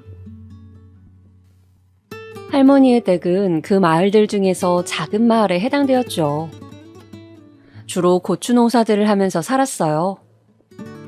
70대는 물론이고 80대 할머니들까지 꼬부라진 허리들을 한 채 농사철이면 모두 밭에 나가서 큰 일꾼 노릇을 하였더랍니다. 그랬던 할머니들이 하나둘씩 세상을 떠나시게 되면 이제 마을에서는 일꾼을 얻지 못해 농사의 규모를 많이 줄일 수밖에 없는 것이었죠. 젊은이들이라고 해봤자 두어 명 정도가 있었어요. 힘을 잘 쓴다는 아저씨들도 기계로 무엇을 실어 나르거나 한꺼번에 후다닥 해치우는 일이나 잘할 뿐 밭고랑에 앉아서 온종일 풀을 뽑거나 고추를 따는 일은 대체로 싫어하셨습니다. 허리가 꼬부라진 할머니들은 일을 빨리 하지는 못하지만 엎드려서 쉬지 않고 꾸준히 하니 힘이 센 젊은 아저씨들보다 훨씬 더 나았죠. 그런 중요한 일꾼들이 세상을 하나둘씩 떠나니 농사일이 순조롭게 이어지기란 쉽지 않았던 때, 그 시기에 저는 그 마을에서 얼마간 지내며 할머니와 일상을 보내셨습니다. 저희 할머니도 그러하셨지만 마을의 모든 할머니들은 혼자 지내고 계셨습니다. 자식들이 전부 먼 도시로 떠난 탓이었죠. 돈벌이를 하려고 농사를 짓는 집들은 집마다 빚을 산더미처럼 지고 사는데 이 할머니들은 제 땅 한 평 없이 오두막집에 살아도 빚 없이 지내었습니다. 농사철에 품을 팔아 그 돈으로 한 해를 사는 것이었어요. 오히려 도시에 나가 있는 자식들이 가끔 와서 늙은 어머니한테 돈을 뜯어가는 경우가 제가 왕왕 목격하였습니다. 참 씁쓸한 장면이 아닐 수 없었어요. 저희 할머니는 그 마을에서 유순 할머니라고 불렸습니다. 옛날부터 아낙네들은 이름이고 성이고 없었다죠. 서울에서 왔으면 서울댁이고 전주에서 왔으면 전주댁, 경상도 한실 골짜기에서 왔으면 한실댁이라고 했을 뿐이었다고 하니까요. 그런데 무슨 댁이 아니고 유순 할머니라고 하게 된 것은 손녀의 인상이 강렬했기 때문입니다. 제 이름이 바로 유순이었거든요. 그래서 마을 사람들이 할머니에게 붙여준 이름 유순 할머니였습니다. 부모님의 사정으로 저는 곧잘 할머니 댁에 맡겨지곤 했었죠. 아주 어렸을 때부터요. 저희 할머니는 농사철이면 날마다 이웃집에 불려가서 아침부터 저녁까지 일을 했는데 워낙 나이가 많아서 힘이 들기도 하지만 비슷한 나이의 할머니들이 세상을 다 떠나버려서 혼자 많은 일을 하려니 계속 힘에 부처 하셨습니다. 그래서 제가 있는 동안에는 늘 일을 도와드렸어요. 저희 할머니라는 인물의 역사를 남기고 싶어서 적어보자면요. 이북 출신이셨습니다. 고향이 평양 근처의 동네였는데 땅을 많이 가진 지주의 집안이라서 일제강점기 시절에도 큰 어려움은 없이 살았던 모양이었죠. 해방이 되자 북녘에는 곧 소련군이 들어와서 공산주의 세상이 된다고 말들이 크게 돌았고 가족들은 당장 짐을 싸게 되었습니다. 그렇게 38선을 넘어 남쪽으로 오게 되었던 겁니다. 해방 직후에는 아직 38선이 막히지 않아서 누구든지 넘나들 수 있었다고 하더군요. 지금에 와서 생각하자면 말도 안 되고 신기한 일이에요. 온갖 짐을 다 싸들고 월남한 뒤로는 서울에서 자리를 잡았다고 합니다. 하지만 뜻밖의 사태가 발발하였습니다. 시기를 보면 짐작이 가시죠? 바로 6.25 전쟁이 벌어졌던 거예요. 그 전쟁터 한복판에서 가족들이 전사를 하게 되었습니다. 할머니는 목숨을 건졌지만 넉넉했던 살림이 거덜났던 것은 물론이요. 이제는 그날 입에 풀칠을 할 수도 없게 된 상태였다고 해요. 이대로는 꼼짝없이 굶어 죽겠구나. 모두가 어려운 이 상황에서 동량을 해봤자 그게 얼마나 통할 것이며 내가 버틸 수 있을까? 차라리 어디 산골에 들어가 그런 곳에 마을이 있는지 찾아보자. 아직 정신이 또렷하고 체력이 남아있을 때 움직여야겠다. 오로지 그런 생각만으로 할머니는 정처 없이 떠돌았다고 합니다. 이 지역 저 지역을 돌아다녔고 죽을 고비도 넘기다가 마지막으로 발길을 멈추었던 곳이 바로 이 작은 마을이었던 것이에요. 오갈 데 없는 할머니를 당시의 마을 사람들은 불쌍히 여겨 받아주었다고 합니다. 이 마을에서 할머니는 인연을 만나 결혼을 하게 되었어요. 그 당시 온 나라가 초토화되었던 상황이었는데 산골 마을이라고 사는 형편이 좋았을 리 없죠. 가진 재산이라고는 아무것도 없는 상태에서 결혼을 하였기 때문에 마을 사람들이 먹을 것을 조금씩 갖다 주어서 그것으로 상을 차리고 백년가약을 맺었다고 합니다. 세월이 흐르면서 자식들도 낳아 길렀죠. 그러나 가시밭길로만 걸어온 할머니의 험난했던 삶은 이 마을에 뿌리를 내리고 나서도 달라지지 않았고 오히려 더 그 길이 험악해서 사람으로 마땅히 지녀야 할 정신마저도 흐트러지게 될 정도였다고 합니다.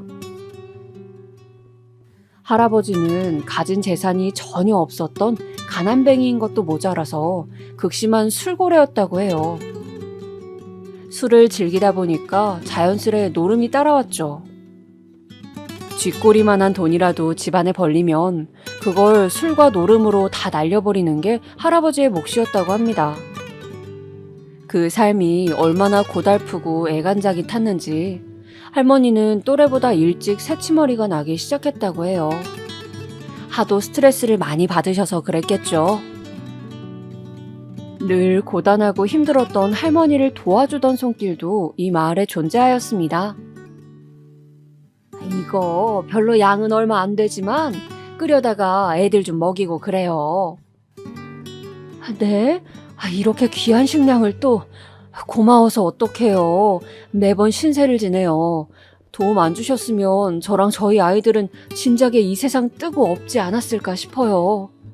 제가 반드시 이 은혜를 갚아야지 그렇게 생각하고 있습니다. 아유, 됐어요. 우리 집은 슬슬 이 마을을 떠날까 생각하고 있어요. 친척들이 지금 다 서울에서 자리를 잡았으니 그쪽에 기생하다 보면 어떻게 해서든 우리 집도 서울에서 정착할 수 있지 않을까 싶어서요.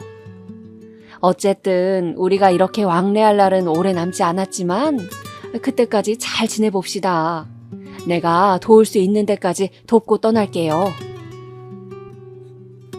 마음씨 좋았던 어떤 집의 도움으로 할머니는 몇 번이고 건사할 수 있었다고 합니다. 서울에서 자리를 잡거든 반드시 그 주소를 알려달라고 할머니는 신신당부를 하셨다죠. 저희 할머니는 정이 많고 수더분한 인물이었습니다. 벌레 한 마리라도 함부로 밟지 않으려던 분이셨으니까요.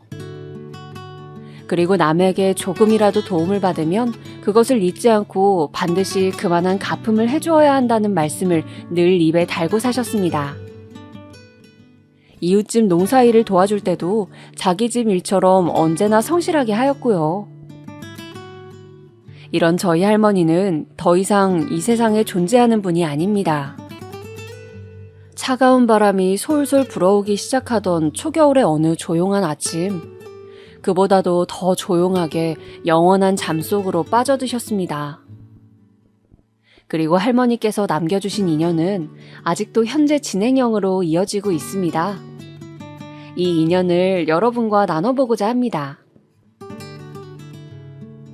그 시작은 할머니께서 저에게 쥐어주셨던 작은 메모지에서 출발하였습니다. 그 메모지에는 서울에 위치한 하숙집의 주소가 적혀 있었죠. 바로 과거에 할머님께 아낌없는 도움의 손길을 뻗어주셨던 그 집과 가까운 친척분이 운영하고 있다는 하숙집이었습니다. 그 집이 서울에서 자리를 잡는 것에 이 하숙집을 운영하는 친척분이 큰 도움을 주셨다는 후문이었습니다. 그래서 그 집분들은 할머니께 당신들이 서울에 자리를 잡았다는 사실을 알려주시면서 친척분이 운영하고 있는 하숙집의 주소를 남겨주신 것이었죠. 혹시 서울에서 도움이 필요하다면 이곳에 찾아가거나 연락을 해보라면서 말이에요. 할머니는 그 주소를 저에게 전달해 주셨던 것입니다. 혹시 쓸모가 있을지도 모른다면서요. 그리고 네가 여력이 되거든 그 집안 사람들을 좀 도와줬으면 좋겠구나. 얼마나 고마운 사람들인지 모른단다. 저는 할머니의 그 말씀을 기억하고 있었습니다. 그리고 정말로 제가 서울에 가서 지내게 되었을 때 저는 혹시나 하는 마음으로 그 하숙집을 찾아가게 되었습니다. 안녕하세요. 저기 혹시 지금 남는 방이 있을까요? 지금은 한창 학생들이 학기 중이라서 딱히 남는 방이 없는데요. 여기는 어찌 알고 오셨대? 제가 사정상 지금 서울에서 혼자 지내게 되었는데요. 여기 주소는 저희 할머니로부터 듣고 왔어요. 저희 할머니께서 전에 많이 신세지셨던 집이 있는데 그 집 분들의 친척 되시는 분이 여기를 운영하고 계시다고 들어서요. 제가 쭈뼛쭈뼛 말을 하니까 하숙집 아주머니께서 조금 놀라신 얼굴로 할머니 댁이 어디냐고 물어보시더라고요. 그래서 제가 그 마을 이름을 알려드렸더니 아하라는 표정이 되셔서는 일단 저보고 안으로 들어오라 해주셨습니다. 무턱대고 가져갔던 커다란 짐가방을 끌고 하숙집 안으로 들어갔어요. 저를 앉혀주신 채로 아주머니는 다른 분과 열띤 상의에 들어갔습니다. 아주머니는 한 명을 더 받을 수는 없는 상황인데 여기를 오게 된 경로를 듣고 보니까 좀 난감하다라는 입장을 가지고서 말씀 중이셨어요. 잠시 후 저에게 다가온 사람은 아주머니와 계속 대화를 나누던 아저씨였습니다. 두 분이 부부 사이라는 것을 저는 금세 알아차릴 수 있었습니다. 딱 보니까 여기 말고는 따로 갈 데도 생각 안 하고 온 것 같은데 맞죠? 아저씨의 물음에 저는 순순히 고개를 끄덕였습니다. 아주머니는 골치 아프다는 듯 고개를 내저었지만 아저씨는 저보고 여기서 묵으라고 해주셨어요. 좁은 임시방을 내어주고 하숙비는 반값만 받겠다고 하시는 말씀에 저도 모르게 벌떡 일어나서 꾸벅 인사를 올렸습니다. 정말 감사드립니다. 받아주시고 인심 베풀어 주셔서 감사합니다. 생각지도 못한 호의를 받게 되어서 저는 무척 놀란 상태였습니다. 아저씨는 그냥 사람 좋게 껄껄 웃으시고는 말더라고요. 저는 서울 생활에 영 마음을 붙이지 못하였고 그래서 초반에는 외롭다는 생각이 강하게 들었습니다. 특히 같이 하숙집에 기거하던 사람들이 저를 시골 촌뜨기 취급하면서 쉬이 상대조차 해주려고 들지 않았기 때문입니다. 이게 말로만 듣던 서울 깍쟁이들이구나. 아무리 그래도 묻는 말에도 대답을 안 해주는 건 너무한 거 아니야? 저는 그런 서러움을 토로할 데가 없어서 늘 혼자 삭히고 있었습니다. 제가 위안을 얻는 곳이라면 바로 하숙집의 식탁이었을 거예요. 아담하고 복작복작거렸던 하숙집이었습니다만 주인 부부께서는 늘 청결하게 관리하고자 애를 쓰셨죠. 그리고 망가진 곳이라든지 수리가 필요한 곳이라면 아저씨는 늘 총알같이 나타나셨습니다. 하숙생들의 개인 소지품들도 아무런 대가도 없이 무상으로 늘 고쳐주시기도 하였어요. 늦은 시각에 아직 귀가를 하지 못한 하숙생이 있으면 골목 앞으로 나가서 마중을 나가주시기도 하였습니다. 저는 어느 날 어두컴컴해진 시각에 하숙집으로 돌아가다가 아저씨를 보고는 놀라고 말았죠. 여자애가 일찍 다녀야지. 이렇게 말도 없이 늦게 다니면 사람 걱정시키게 하는 거야. 저는 툴툴거리면서도 저와 하숙집까지 안전하게 동행해주시는 아저씨의 마음에 감동을 받았습니다. 어린 학생들을 위하는 마음이 느껴졌어요. 그런 덕분에 심적으로 많은 의지를 할 수가 있었습니다. 음식 솜씨가 일품이었던 아주머니께서는 항상 부엌 살림을 깔끔하게 유지하던 분이셨습니다. 늘 깨끗하게 정리가 되어 있는 부엌을 보면 기분이 좋아졌었죠. 아주머니는 가끔씩 투덜거리기는 해도 웃으실 때 소녀같이 수줍어 보이셨으며 눈가의 주름이 자연스럽게 어우러지는 얼굴을 가진 분이었습니다. 복숭아빛 뺨이 꼭 어린 소녀의 뺨처럼 곱다는 인상이었습니다. 아주머니께서는 반찬들을 모두 담백하면서도 감칠맛이 나도록 하셨어요. 저는 이 하숙집에 살면서부터 아주머니를 통해 맛의 재미를 느끼게 되었고 요리를 하는 과정에 흥미를 처음으로 갖게 되었습니다. 요리를 빠르게 맛있게 그리고 정성껏 해내는 아주머니의 비결이 궁금해서 그 조리 순서를 눈으로 보기도 하였죠. 가끔은 아주머니와 둘이 식탁에 앉아서 과일을 깎아 먹으며 이런저런 대화를 나누기도 하였습니다. 어른의 관점에서 저의 고민을 들어주시는 것은 저에게 큰 도움이 되었어요. 그 따뜻한 담소, 더 따뜻한 밥을 먹으며 저는 그 하숙집에서 지내는 동안 행복한 추억들을 쌓을 수 있었습니다. 마음 붙이고 기댈 수 있는 분들이 옆에 계시다는 거, 마음을 털어놓고 위안을 얻을 수도 있다는 것, 덕담과 조언을 고루 들어 난관을 헤쳐나가는데 도움을 받을 수 있다는 것, 이 모든 것에 대해 매우 감사를 드려야겠다. 나는 어쩌면 굉장한 행운아일 수도 있어. 저로 하여금 그런 생각들을 하게끔 만드셨던 분들이 바로 하숙집 주인 부부 두 분이셨습니다.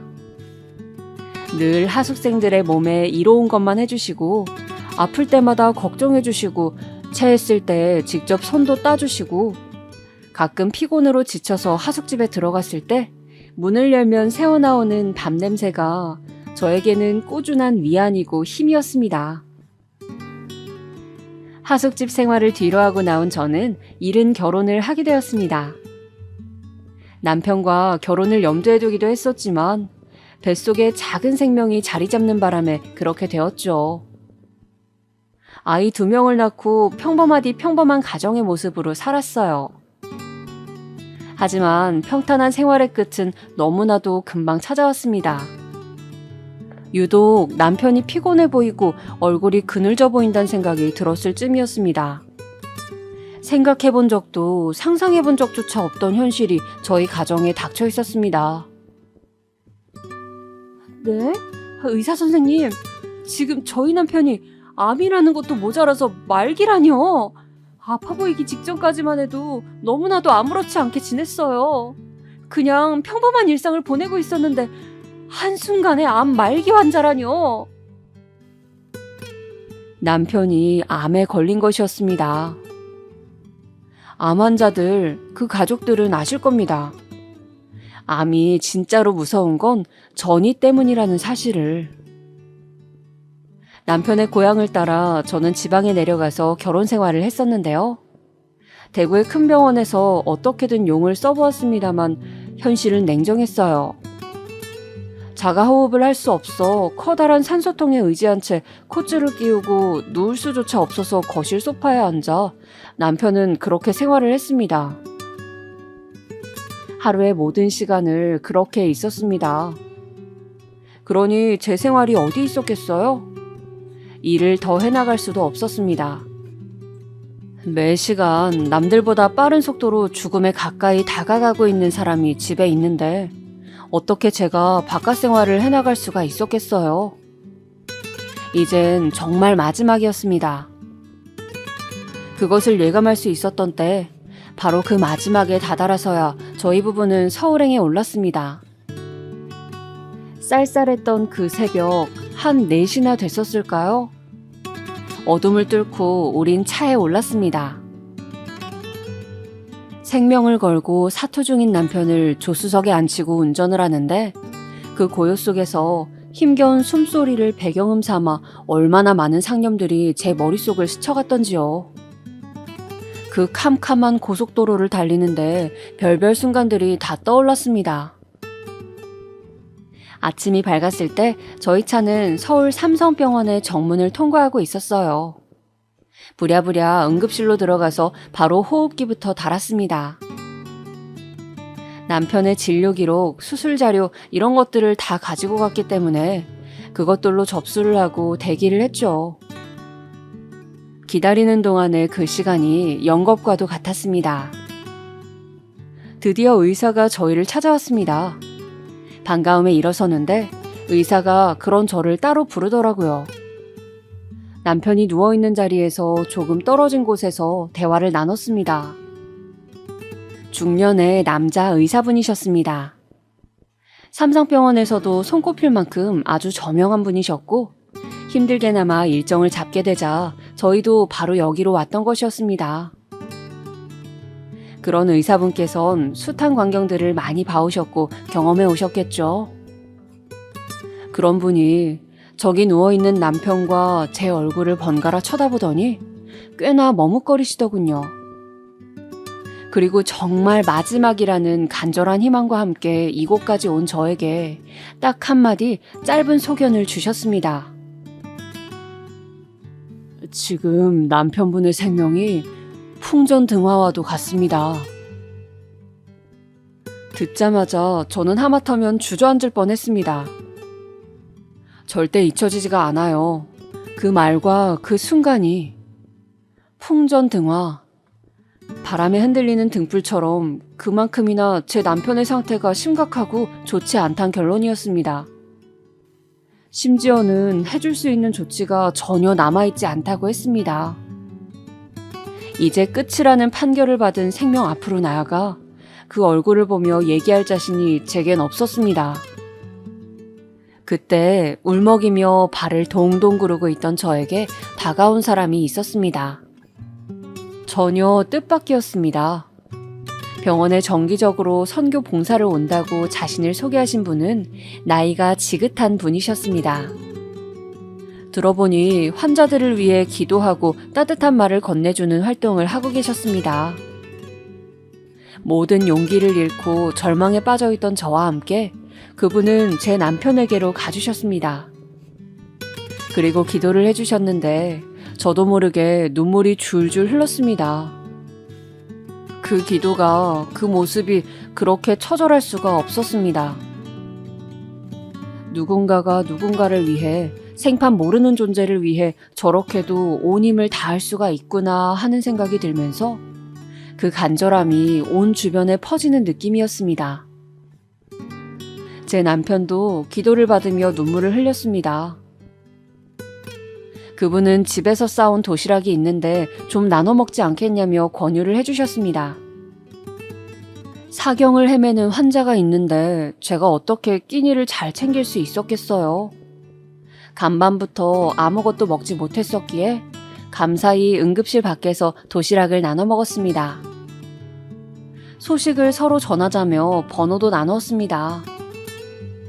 아무런 치료도 받을 수 없다는 사실을 알고 남편이 무덤덤하려 노력하는 게 보였습니다. 지체할 것 없이 지방으로 내려가기로 했습니다. 당시 앰뷸런스를 이용하면 비용이 수십만 원이었는데요. 그걸 들은 남편은 그 돈을 아껴야 한다며 그냥 다시 차로 돌아가자고 했습니다. 병원 관계자들이 당황해했죠. 환자분께선 앰뷸런스가 아닌 일반 차량 이용이 가능한 상황이 아닙니다. 극단적으로 말씀드리자면 가는 길에 임종을 맞으실 수도 있습니다. 그럼에도 남편은 완강했습니다. 결국 병원 약국에서 구입한 3만 원짜리 호흡기에 달랑 의지한 채 다시 여정에 올랐습니다. 당장 숨이 끊어져도 이상하지 않을 중환자와 함께 저는 화창한 오후에 고속도로를 달렸습니다. 지독한 투병으로 속뿐만 아니라 얼굴까지 까맣게 돼버려 생기라고는 전혀 없던 남편. 그럼에도 제가 이런저런 말을 걸면 호흡기를 갖다 댄 상태에서도 웃음을 지어 보이려고 아픈 몸을 들썩이던 모습이 아직도 생생합니다. 잠깐 들른 휴게소에서 잠을 깰 겸 막대 아이스크림을 샀는데 남편도 먹겠다고 해서 줘봤지만 설마 먹을 수 있을 거라고는 생각하지 못했습니다. 밥 한 톨도 넘기지 못한 지 꽤 됐었으니까요. 그런데 남편이 아이스크림을 먹더라고요. 심지어는요, 그 후론 호흡기를 아예 쓰지 않았습니다. 국내 최고의 병원, 권위 있는 의사가 당장 꺼져도 이상하지 않을 숨이라 했는데 말이죠. 신기하다는 말로 표현하기엔 부족한 일이었습니다. 남편이 자가호흡을 하고 있었습니다. 호흡기를 찾지도 않은 채 남은 길을 멀쩡히 갔습니다. 혹시 기적이 일어나 병이 없어졌나 싶었을 정도의 상황이었습니다. 너무나도 아무렇지 않게 숨을 쉬고 얘기를 하고 있었거든요. 그렇게 대구의 한 병원에 도착을 했고 딱 한 발짝이었습니다. 응급실로 발을 들여놓은 딱 그 순간이었습니다. 제 남편의 호흡은 그때가 마지막이었습니다. 들어서자마자 남편은 호흡곤란으로 쓰러졌고 의료진들이 달려와 긴급한 조치가 이루어졌습니다. 하지만 돌이킬 순 없었습니다. 그대로 남편은 세상을 떠났습니다. 정말 허무했죠. 아까까지만 해도, 아니 방금 전까지만 해도 너무나도 멀쩡히 호흡기도 없이 1시간 이상을 있었으며 자기 발로 걸어서 응급실에 들어왔으니까요. 그런 사람이 단 한순간에 가버리다뇨. 온통 경황이 없었는데 장례 절차란 걸 또 바로 준비해야 되더군요. 그런 와중에 한 통의 전화를 받게 되었습니다. 그날 오전에 서울 삼성병원에서 짧은 인연을 맺었던 선교사분이었습니다. 그 처절했던 기도가 떠올라 제 남편의 소식을 알려주는 게 맞겠다 싶어서 전화를 받았습니다. 그런데 전화를 받자마자 선교사분께서 놀라운 말씀을 하는 겁니다. 바깥분께서는 돌아가셨죠? 저는 정말 깜짝 놀라고 말았습니다. 맞다. 조마까 세상을 떠났는데 이걸 어떻게 아셨냐고 묻자 사실 병원에서 바깥분을 위해 기도를 할 때 저는 기도의 답을 들었습니다. 지금 곧 하늘로 데려가겠다는 응답이었습니다. 그래서 제가 정말 애걸복걸했습니다. 눈물, 콧물 다 쏟으며 기도했습니다.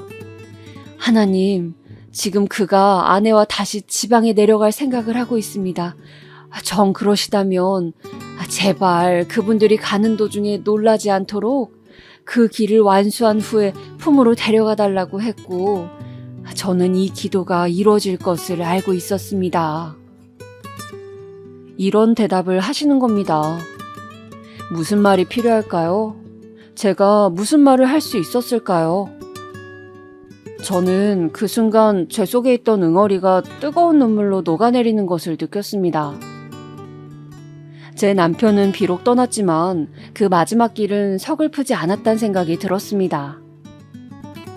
장례식이 시작되고 직계 가족은 시신을 마지막으로 보고 인사할 수 있는 시간이 주어졌습니다. 삶의 끝자락에서 고통스러운 순간을 맛보았던 남편. 숨이 끊어지던 순간 일그러진 채 까맣게 질려 있었던 얼굴의 남편. 솔직히 보는 것이 괴로웠지만 마지막 인사를 해주어야 한다는 생각으로 마주했습니다. 차갑게 식은 채 누워있는 남편을 그렇게 마주한 순간 저는 또 한 번 크게 놀라고 말았습니다. 남편의 얼굴이 너무나도 밝았기 때문이었습니다. 어떻게 이런 일이 가능했을지 모르겠습니다. 거무죽죽한 낯빛이며 고통에 일그러진 표정, 생기라곤 이미 몸에서 다 빠져나간 그 모습, 생전의 그 모습들만 저는 기억하고 있었나 봅니다. 그런데 차가워진 제 남편은 편안한 낯빛, 그리고 믿을 수 없게도 다문 입가의 흐릿한 미소, 고요하고 차분한 기운만이 감돌고 있는 그 모습. 저는 제 남편이 삶의 무게를 모두 벗어던진 채 편히 눈을 감고 있다는 사실을 알게 되었습니다. 행복했던 순간들, 함께 먼 미래를 그렸던 과거들이 제 머릿속을 휘몰아쳤습니다. 고통의 멍에는 세상을 떠난 남편에게서뿐만 아니라 저에게도 사라진 셈이었죠. 제 아이들도 다른 가족들도 모두 하나같이 편안하게 잠든 남편의 얼굴에 놀랐습니다.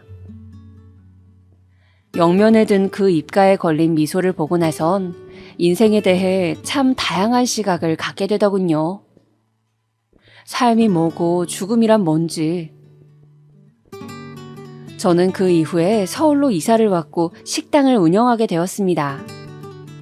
자식들을 먹여 살릴 길을 찾다 보니까 그렇게 되었는데 식당을 생각해낸 것은 하숙집에서의 기억 때문이었습니다.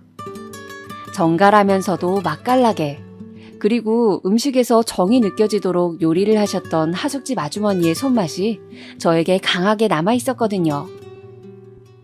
그래서 저는 제 아이들에게도 밥을 차려줄 때 항상 적은 가짓수라도 늘 정성을 다해서 요리를 해왔었습니다. 점차 요리 솜씨가 늘게 되었음은 물론이었고요. 그래서인지 저는 문득 식당을 차려서 제가 만든 요리를 손님들에게 판매해보고 싶다는 바람을 품게 된 것이었죠. 두려움이 앞섰으나 먼저 떠나간 남편이 남겨준 미소, 제가 책임져야 하는 아이들을 떠올리면 헤쳐나가지 못할 것도 없었습니다. 저는 그렇게 작은 백반집으로 식당을 시작하였습니다. 4인용 테이블 2개, 2인용 테이블이 4개였던 작은 규모의 식당이었어요. 되어봤자 얼마나 잘 되고 벌어봤자 얼마나 잘 벌었겠습니까? 제 형편에 맞춰서 차린 것이었으니 번지르르한 모양새도 아니었고 비싸고 좋은 몫에 차려진 곳도 아니었습니다. 그런데 바로 이런 자그마한 백반식당이 문전성시를 이루었다면 여러분들은 믿어지십니까?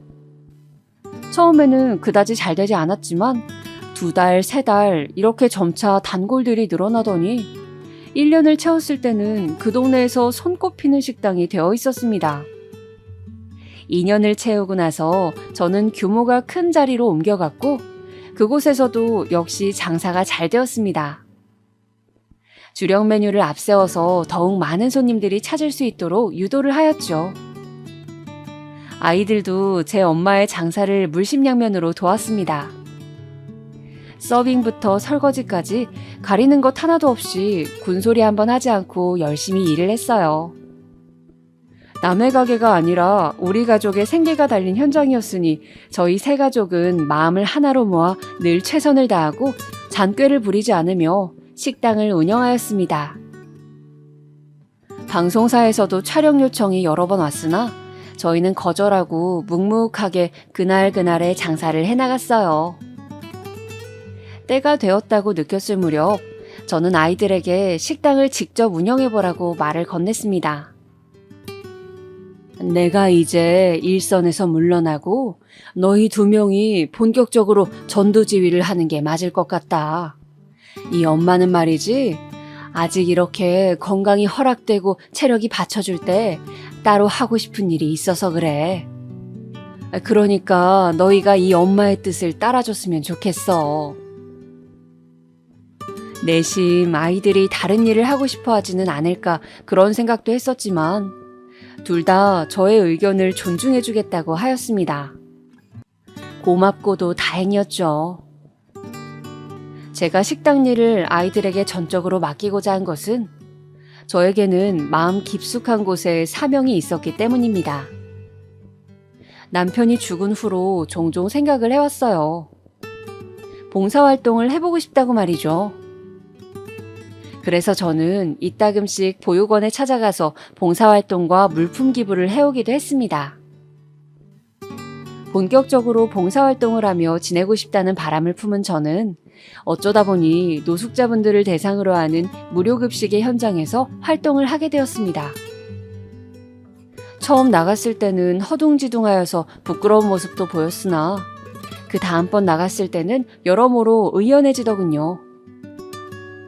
그렇게 무료급식 봉사를 나가던 와중이었어요. 제가 TV를 즐겨본다고 말씀드렸었죠? 잘 보는 예능 중에 하나가 미운오리 새끼라는 프로그램인데 출연자가 20년 전에 인연을 맺었던 하숙집 할머니를 찾아가는 에피소드가 마침 반영되었습니다. 아기 때 부모님이 이혼을 하셔서 친할머니 손에 자랐었는데 친할머니가 돌아가신 후 어린 나이에 혼자서 하숙을 하게 되었다는 사정이 있었더라고요. 어라? 나랑 비슷한 구석이 좀 있는 것 같네. 그러고 보니까 하숙집 아주머니 아저씨 지금 뭐하고 사실까? 한번 찾아뵀어야 했는데 생각만 하고 미뤄두었네. 방송을 보면서 저는 그런 생각을 하였습니다. 방송에서 보니까 그 출연자가 하숙집 할머니로부터 많은 사랑과 도움을 받았다고 하더라고요. 세상을 떠난 저희 할머니 생각도 나면서 하숙집의 추억도 밀려 들어온 저는 제가 너무 좋은 생활을 할 수 있도록 큰 도움을 주셨던 그 하숙집 아주머니와 아저씨를 찾아보기로 하였습니다. 그 하숙집을 다시 찾아가 본 것입니다. 저는 옛날 그때의 기억을 되살려보면서 그 하숙집을 찾아가 보았지만 분명 이 자리였는데 지금은 완전히 다른 건물이 들어서 있잖아. 그럼 하숙집은 아예 형태조차 남지 않고 사라지게 된 거야? 아니, 세월이 흘렀다지만 어쩜 이렇게 상황이 변해 있을 수가 있지? 하숙집은 그 자리에 남아있지 않았습니다. 저는 그 주변의 골목을 다니면서 혹시나 하숙집을 운영하셨던 부부, 그 두 분의 소식을 알고 계신 분이 있지 않을까 싶어서 찾아보았습니다. 그러나 제가 길에서 만난 동네 어르신들은 그 시절의 하숙집 사정이 어떻게 되었는지 모르고 계셨어요. 실망 끝에 발길을 돌리려고 했는데 저기 그 짝에서 하숙집 운영했던 부부, 거기 내가 금술이 참 좋았지. 어떤 할머니께서 저에게 그런 말씀을 하시는 게 아니겠어요? 놀랍고도 반가운 마음에 저는 그 두 분의 소식을 아느냐고 여쭤봤습니다. 글쎄, 여기 이 짝 동네에서 뜬 지 한참 오래되었을걸. 내가 알기로는 거기 아줌마가 많이 아팠나 그랬었어. 네? 하숙집 아주머니께서 아프셨다고요? 그래서 하숙집 운영을 그만두신 거예요? 그런 것까지는 내가 알지 못하고 하여간에 많이 아프다는 소식만 내가 들었네. 그 이후로는 몰라. 꽤 지나간 이야기인걸. 알게 된 일말의 소식은 너무나도 의외의 내용이었습니다. 알고 나니까는 걱정스러운 심정이 앞서더군요. 그 이야기를 듣는 것 외에는 아무런 소득도 없이 오래간만에 발을 들이게 된 그 동네를 떠나야만 했습니다. 저는 봉사활동에서 만난 분들과 의기투합해서 무료 밥차를 운영해보게 되었는데요. 저는 어쩌면 그날따라 하숙집 아주머니와 아저씨를 머릿속에 담고 있었는지도 모르겠어요. 그렇기에 놀랍고도 따스한 기적으로 연결이 되었다고 저는 생각을 하고 있습니다. 무료 밥차 앞으로 다가오신 어떤 노숙자 한 분이 계셨습니다. 왜 나만 양을 적게 주는 거야? 나도 그것 좀 더 줘요. 차별하지 말고 더 달라고. 언뜻 보기에도 다른 분들보다 결코 양을 적게 배식해드린 것이 아니었는데 그저 막무가내로 우기시는 목소리가 크게 울려 퍼졌습니다. 그런데 저의 시선을 그대로 고정시킨 것은 멀찍이서 바라본 그 노숙자분의 얼굴이 아주 묘한 기시감을 불러일으켰기 때문입니다. 왜 내가 방금 저분을 보면서 낯이 익다고 느꼈지? 그런 생각을 하던 찰나였습니다. 어차피 더 줄 거면 그냥 바로 줬으면 될 것이지. 사람을 이렇게 큰 소리 내게 만들고 말이야. 재차 들려온 목소리에 번뜩 정신이 들었어요. 왜냐하면 저는 하숙집 내외 두 분을 떠올리고 있던 와중이었기 때문에 연결이 되었던 것입니다. 저는 그만 쥐고 있던 국자를 챙강 떨어뜨리고 말았습니다. 그리고는 떨리는 걸음으로 그분에게 다가갔습니다. 식사를 위해 자리에 앉으신 그분의 맞은편으로 다가가 조심스레 얼굴을 살펴보았어요. 헬쑥한 모습에 처음 한순간에는 긴가함인가 하였지만 저를 올려다보는 그분의 눈빛을 확인한 순간에는 확신이 들었습니다. 세상에, 맞으시죠? 하숙집 아저씨! 누군데 나를 하숙집 아저씨라고 부르는 거요? 장안동 하숙집 아저씨, 맞으시구나. 저 모르시겠어요? 못 알아보시겠어요? 내가 장안동에서 하숙집을 했던 것은 맞는데. 저 유순이에요, 아저씨. 저를 순이라고 부르셨고요. 저보고 애가 순하다면서 순이라고 부르면 딱이라고 아저씨께서 그러셨잖아요. 순이라는 별명 저한테 아저씨께서 지어주셨잖아요. 기억 안 나세요? 그 순간 노숙자분, 아니 하숙집 아저씨의 손에서 수저가 미끄러졌습니다. 지난 세월을 건너뛴 아저씨의 눈동자가 저를 알아보고 있었습니다. 그래, 기억이 나고 말고 그때의 얼굴이 지금도 그대로 남아있네. 이렇게 다시 보게 되다니. 내가 지금 이 모양 이 꼴이라서 영 민망하구나. 미안하지만 자리를 피해줬으면 좋겠다. 아저씨, 어떻게 되신 거예요? 제가 마침 얼마 전에 하숙집이 있던 자리에 가봤는데 아무것도 남아있지 않더라고요. 흔적조차도요. 그런데 동네에 계시던 분이 아주머니께서 크게 아프셨다고 그런 말씀을 해주셔서 도대체 그 후로 어떻게 지내셨을지 궁금하고 걱정이 되던 참이었어요. 아저씨, 이렇게 다시 만나 뵙게 된 것이 저는 결코 우연이라고 생각하지 않아요. 운명이라고 생각하고 말씀 좀 해주세요. 잘 사시던 분이 어쩌다 지금 이런 행색으로 계신 거예요? 네? 자꾸 제 시선 피하지 마시고요. 제가 눈물 고인 눈으로 자꾸 여쭤보자 아저씨께서는 깊은 한숨과 함께 말씀을 꺼내주셨습니다. 이따위 인생 더 이상 열심히 살아보지 않기로 마음먹은 지 오래됐다. 네? 아주머니는 어디 계시는데요? 이미 그 사람은 세상 떠난 지 오래야. 천인공노할 일을 당해서 그렇게 되었다. 의료사고였지. 저는 손으로 입을 틀어막아야 했습니다. 아주머니께서 비교적 간단한 수술을 받으시던 도중 의료사고를 당했고 그 후유증으로 고생하시다가 세상을 뜨셨다는 겁니다. 그 충격으로 아저씨께서는 울분으로 해당 병원과 싸우셨지만 결국 연달아 법정 다툼에서 패소를 하셨다고 합니다. 아저씨께서는 어이없는 사고로 하나뿐인 배우자를 잃었을 뿐더러 아무런 보상도 받으시지 못하였고 되려 기나긴 법정 싸움을 진행하느라 막심한 비용을 들이셔야만 했다고 합니다. 그 후로 아저씨께서는 공허함을 달래기 위해 술독에 묻혀 사셨고 점차 가족들로부터 외면을 받게 되셨대요. 그러다가 가족들이 아저씨를 정신병원에 집어넣으려고까지 했다고 하는 겁니다. 그걸 아신 아저씨께서는 다시 집으로 돌아오지 않겠다 선언하시고는 영영 가족들의 곁을 떠나버리셨대요. 그 후로는 계속 노숙자로 사셨다고 합니다. 그 사연을 듣는 동안 저는 가슴에 사무치는 슬픔과 안타까움을 느꼈고 동시에는 미약한 안도감을 맛보았습니다. 아저씨께서 극한으로 치달으시기 전에 내가 아저씨를 다시 뵐 수 있어서 정말 다행이구나. 늦지 않았구나. 저는 곧장 아저씨께 저와 함께 갈 것을 청하였습니다. 아저씨께서는 화들짝 놀라시며 절대 그럴 수 없다고 하셨죠. 그 눈빛에서는 인간에 대한 불신 같은 게 조금 비치는 듯 하였습니다.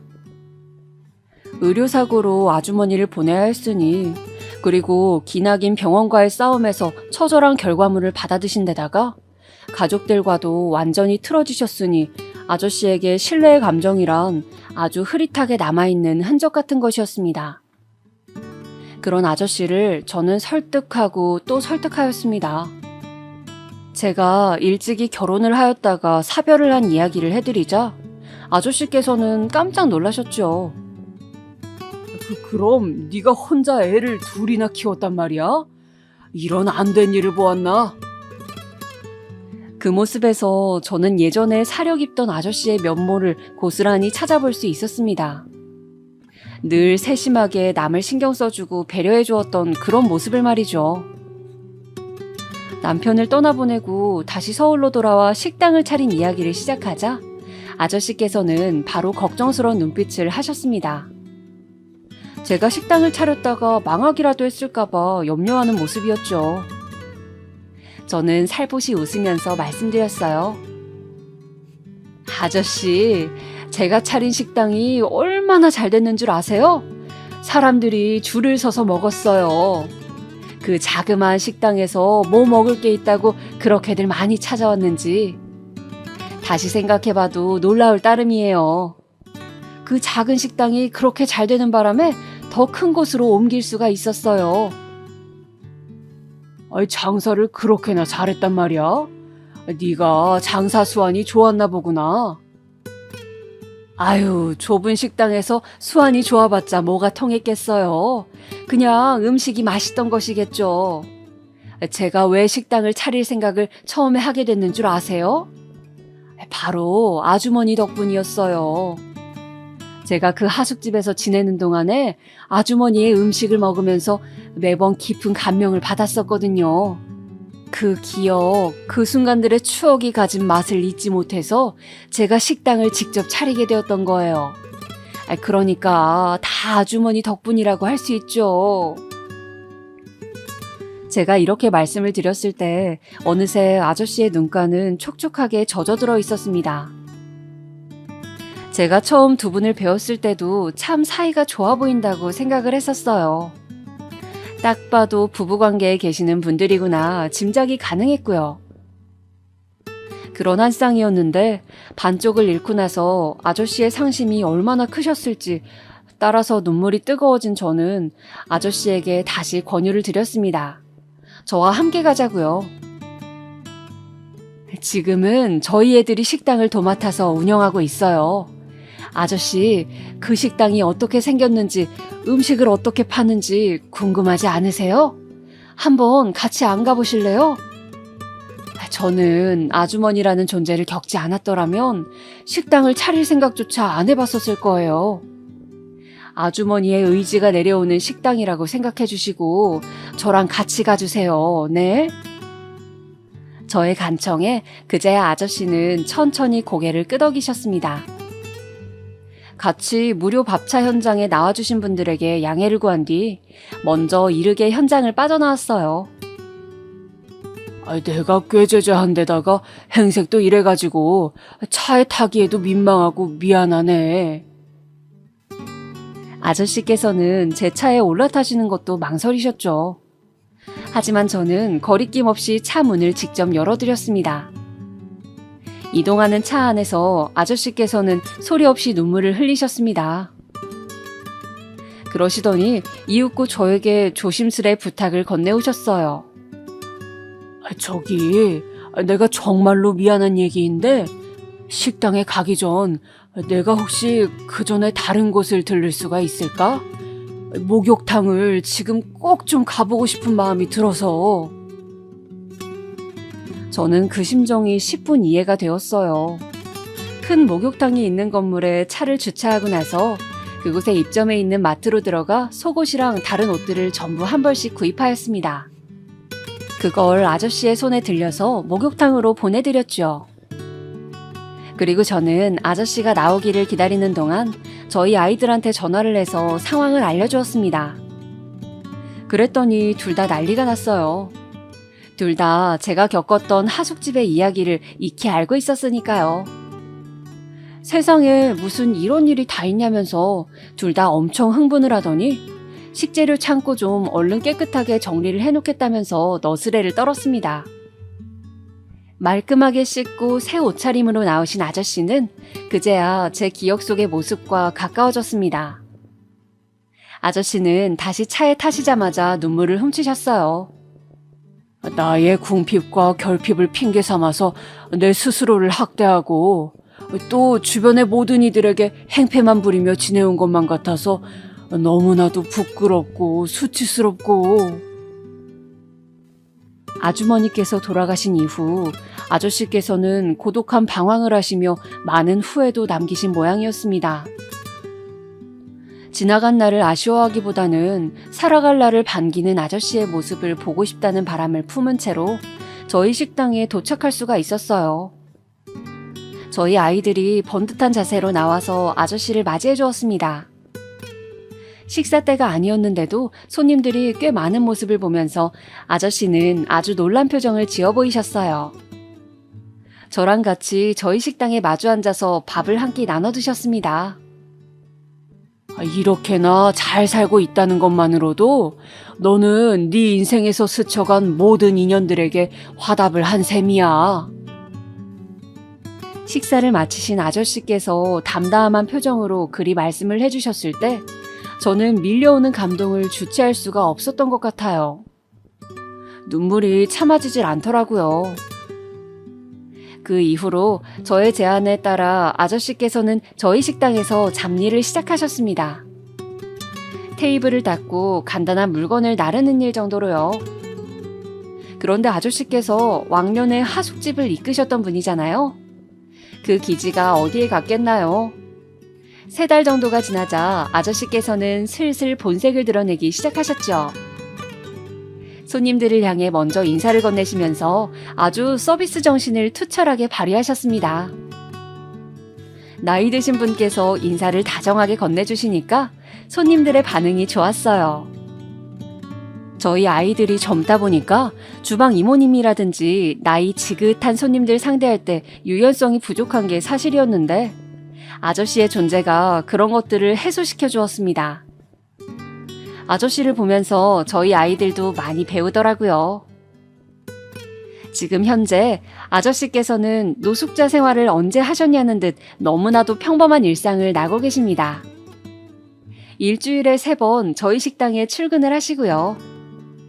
가족들과도 오해를 풀고 다시 잘 지내시게 되었어요. 다행이죠. 예전에 그 하숙집 시절처럼 아저씨께서는 활발한 모습으로 지내고 계신답니다.